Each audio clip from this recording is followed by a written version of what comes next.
Devin Deuell, and I'm a pastor of a church in Los Angeles called the Commons LA. We're planted right in the center of the urban university ecosystem, right surrounding UCLA. And one very tangible, practical, mind-blowing lesson that we have learned in starting a church seeking to be engaging with the urban university environment, engaging with a multi-ethnic congregation, has been to simply share a meal after every Sunday.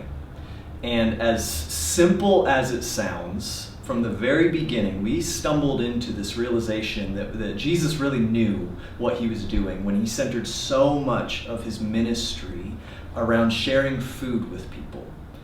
And so whether we are having a big celebratory Sunday in the middle of the fall when so many people are here, or it's a smaller Sunday over the summer when a lot of people have left Los Angeles to go on their vacations or visit other people, every Sunday we've made a tradition of hosting everyone from the gathering to come and eat a meal with us. We've set aside budget, we've set aside a team of people that just love and are passionate about either making food or catering in food. And it has been a phenomenal component of our ministry, fruitful in ways that we could have never imagined. And so I would encourage you to just consider how you can integrate and incorporate a meal, not necessarily throughout the week in homes, though I think we understand that that's a really important component of the church. But we all are surrounded by and living in these really, really hectic, busy areas. It can be difficult to get someone on a Thursday night to come and have dinner with you in your place. But if people are already there on a Sunday gathering, just simply saying, hey, down the hall in the cafeteria or in our fellowship hall or wherever you might be meeting, we have a meal that we would love to share with you. It has amplified several different components of our church community. The primary way that we get people connected to our church in a meaningful way is by sitting down and having a meal with them. Being able to say, tell me your story, engaging with where they're at in their faith journey, being able to hear more and ask meaningful questions, and even sharing the gospel. Just this last Sunday, we had two people that were sticking around with a friend who came to the Sunday gathering, and they were there an hour and a half after the gathering, still talking about Jesus and really wrestling through and praying for this person.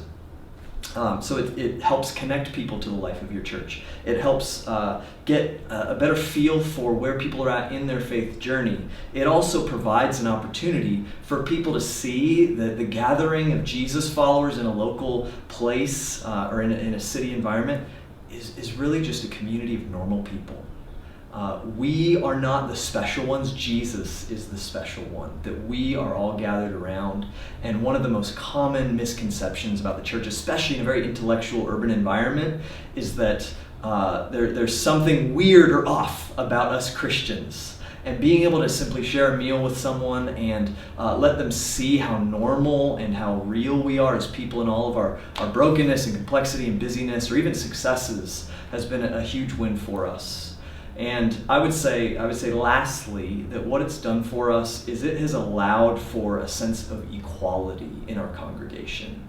Think about it. If we were to say, hey, invite people to go out to lunch after the gathering, we're implicitly saying, take $15 to $20 and go out and share a meal with someone, which instantly is putting up barriers that we don't want to put up for people. We want to be able to be a multi-ethnic, multi-generational, multi-socioeconomic community, and the best way that we know how to do that in a very simple expression is to allow everyone to come to the table together, to have a meal that's been prepared by people just looking to serve, and allow for that equality. I think in essence what Jesus really intended for communion, bread, wine, enjoying a meal together, to just cultivate this community of equality, of seeing one another and of loving one another.